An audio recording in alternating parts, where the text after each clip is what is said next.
This week, we are talking about advertising on podcasts and the way that it helped grow a tiny company you may know called Squarespace.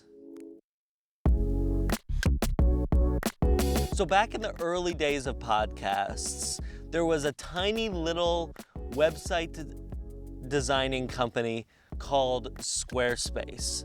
They, as a small company, didn't have a lot of money and were trying to figure out how do we reach exactly the type of people who want to be able to build their own website and make it look nice. And they came up with the idea to put advertisements on podcasts, which again, we're still early. And radio advertisements have been around for forever, but podcast advertisements were kind of new and podcasts themselves were barely in existence. So Squarespace took this big risk and they put out all of their ad revenue into podcasting. And it was one of the main reasons that they were able to blow up into the massive company that you probably hear on every podcast and on every other YouTube video that you watch. You're getting an ad for Squarespace if you yourself don't have a Squarespace site themselves, and we do.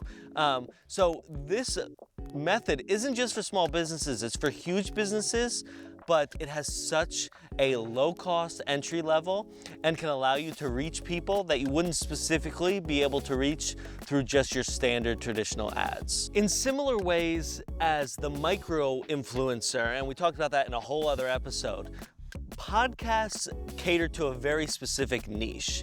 They have dedicated people who listen to them, and the podcasts themselves, in order to be effective, cater around something very specific. This podcast caters specifically around brands who want to grow their Gen Z marketing, right? So advertisements that come onto this show know exactly who they are trying to reach.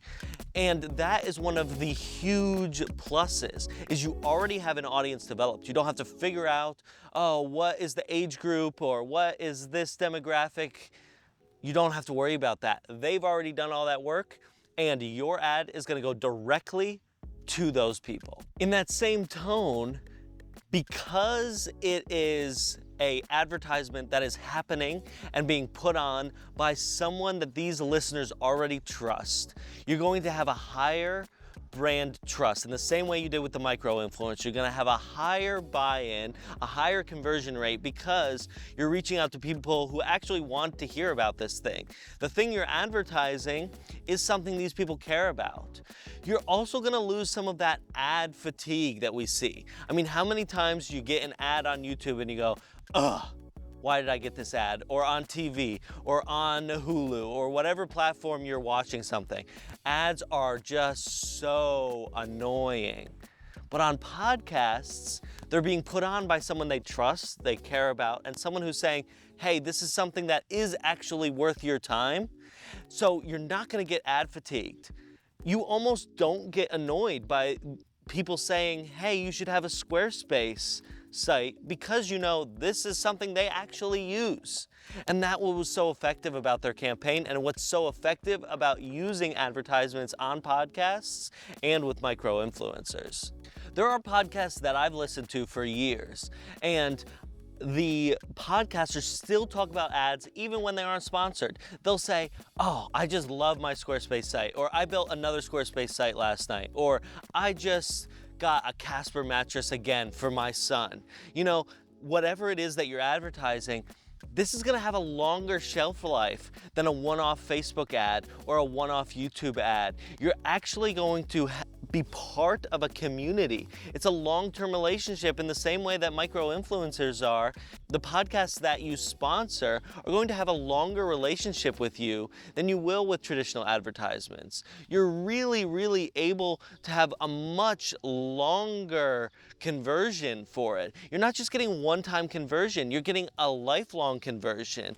And if you build a relationship where your sponsor is known on that podcast, then you're also going to be synonymous with a brand that someone else has built and have such a longer shelf life. Another super effective strategy that we talked about with micro-influencers is having a coupon code for your specific podcast.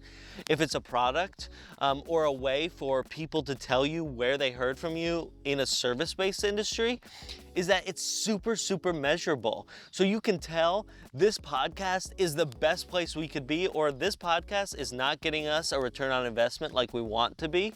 So we need to figure out a different podcast or a different place to be speaking.